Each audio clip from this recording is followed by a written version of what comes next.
இப்போ நம்ம பார்க்க வேண்டிய மாடு என்ன மாடுன்னா கரும்புள்ளப்போர்.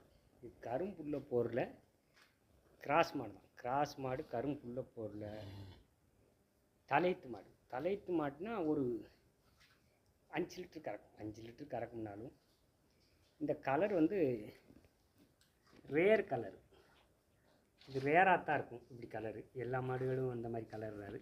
இது ஒரு ரேர் பீஸு. நல்ல தோல் பொய்த்தோல் மாடு. 5-10 லிட்டர் கறக்கும். காம்பு நல்ல ரோஸ் மடி ரோஸ் மடிக்க வேண்டியில்லை, பொய்த்தோல் மாடு. பொய்த்தோல் மாட்டில் நல்ல தரமான மாடு. நல்ல கற்கா புல்லை கருவாகன புல்லை போருங்கிறது இந்த மாடு தான்.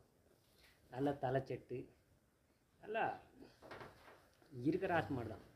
இருக்கிறாஸ் மாடுனா நல்லா கிளைமேட்டு தாங்கும்னா மேய்ச்சல் மாடு வளர்க்குறதுக்கு கிளைமேட்டு தாங்கும். நல்ல பொய்த்தோல், நல்லா நரவட்டான மாடு, நல்ல முது அகலமான கிடேரி மாடு.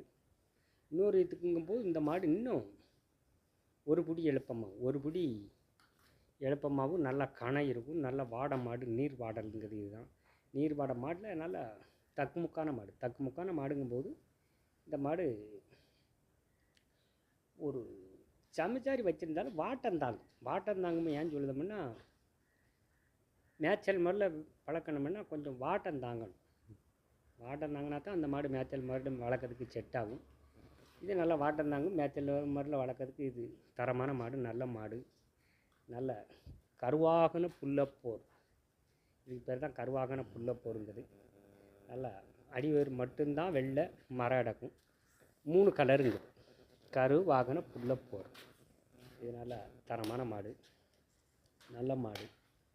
நல்ல பொய்த்தோல் மாடு. நல்ல மண்டை செட்டு, நல்ல மண்டை, நல்ல மாடு.